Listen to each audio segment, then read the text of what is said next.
Now today's concept is nested structures. Okay. Consider this scenario that I want name, okay, as well as one field, average is another field, as well as gender is another field. So my structure consists of three names, let us three elements, which is name, average, gender. But even if my name consists three sub elements, something like first name, middle name, as well as last name. Okay. If my average contains, I can call this as, let us say, if it is a percentage, okay, percentage. In that percentage, if I want to know what is the average of four subjects, excluding languages, let us say 5 subjects are there, and this is average including language also, let us say 6 subjects, and if it is gender, only one element. Now this is the case. How to provide this?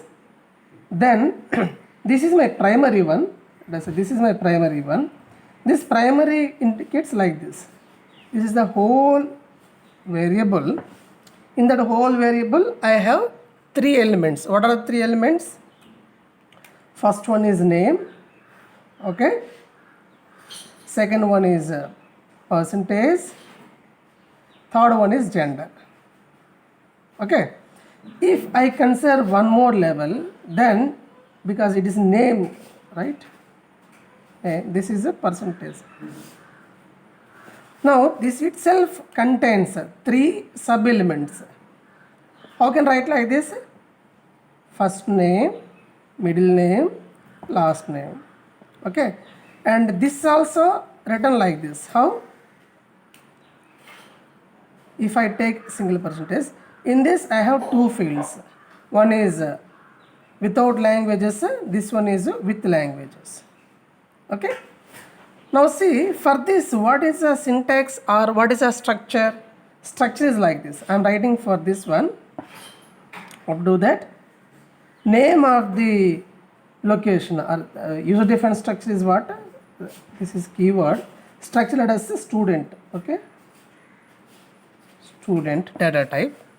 In that, what are the elements I have to focus on? The elements are first one is name, okay. First one is name. Second one is percentage.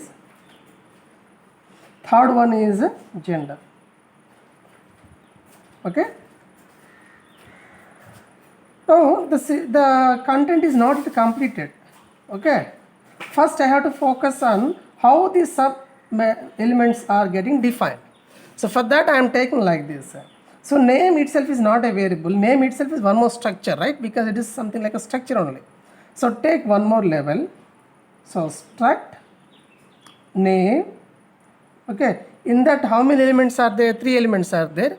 Those 3 elements are, it is a first name, middle name, last name, okay.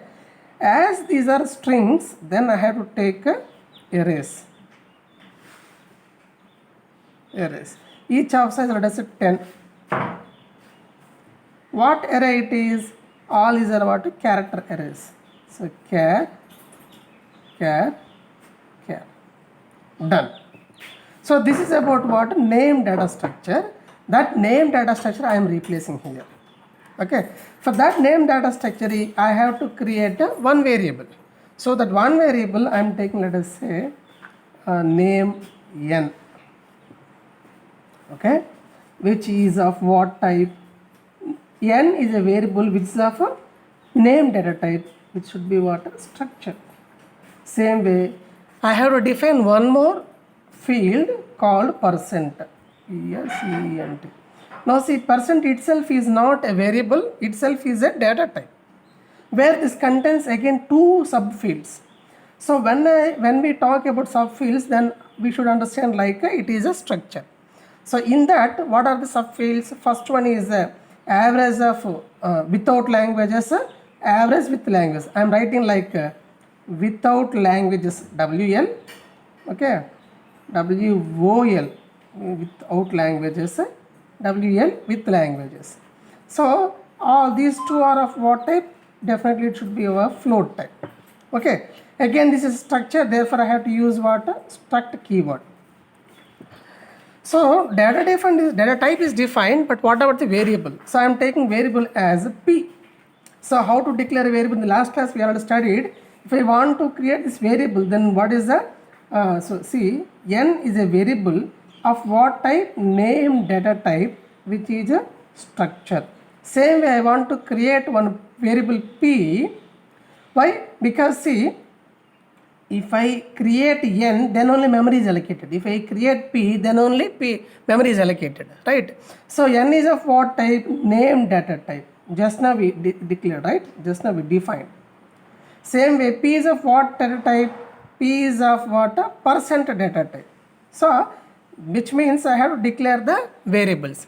So p is of what type? Percent data type. It is of what? Structure. Whenever these two got defined, okay, then I safely use here P, okay, of what type? Struct, and gender is of what type? Of course, character type. That's it. So definition is completed. Definition part is completed. So when I got definitions, so see here, student is a data type, but memory is not yet allocated because I haven't provided any variable. That's why I am creating a variable called, let us see, a variable, I am writing here itself only, variable is, let us see, S1. And how to see this? S1 is a variable of a student data type. So when I declare this variable, then automatically what will happen? For S1, three fields of memory will be created. Three fields of memory, a huge memory. Where these three fields, how to understand this? This will be like this.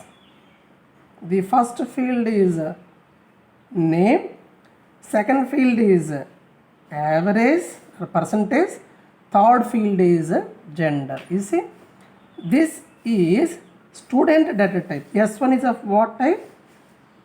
Student type. Therefore, in student type, how many members are there? So you see, all these are what? All these are called as what? Members, right? Precisely we can call this as a structure members. So when memory is allocated, it means it should be a variable. What variable? N. This is a P. Now see, what is my n? N is nothing but name data type. So in that name data type, how many members are there? Fn, mn, ln. Therefore, it itself has three parts: mn, fn, ln. What is the size of this one? 10 bytes, because I am deciding we are defined as a 10 bytes. Same way, P is of what type? Percentage type. In that, how many members are there? 2 members are there. Okay. In that we have 2 members are there. You see, 2 members are. What is this one? This is WOL. This is WL. Without languages, with language. And this is what? Gender. That's it. Okay. If we are interested to find what is the size of S1, so how to find the size of S1? Very simple. Size of these structures are nothing but sum of all the members. Now see, how many members are there? 3 members are there. In that 3 members, how many sub-members are there? These are 3 sub-members. Now see, if I go to this one, this is first name, middle name, last name. 10 bytes, 10 bytes, 10 bytes. You see, in this we said it is 10 bytes, 10 bytes, 10 bytes. Therefore, total this n is 30 bytes. Total this n is what? 30 bytes. Same way, this P, float type. Therefore, it will be 8 bytes. And gender is single byte, because gender is a character type. Therefore, it is 1 byte. Total how many bytes? 30 plus 8 plus 30 plus 8 plus 1. 39 bits. These 39 bits allocated to whom? To S1. Therefore, size of is a keyword for finding number of bytes or memory for a specific data type or variable. So I want to find S1 data type, but S1 is of what type? Student data type. Student is what actually? Structure. Therefore, to find the number of bytes of a specific data type, what is the syntax? Size of struct student S1. Then this will provide you what? 99 bytes. So this is our how to declare a nested structures. Now we'll see how to write a code for this and by taking a real-time example.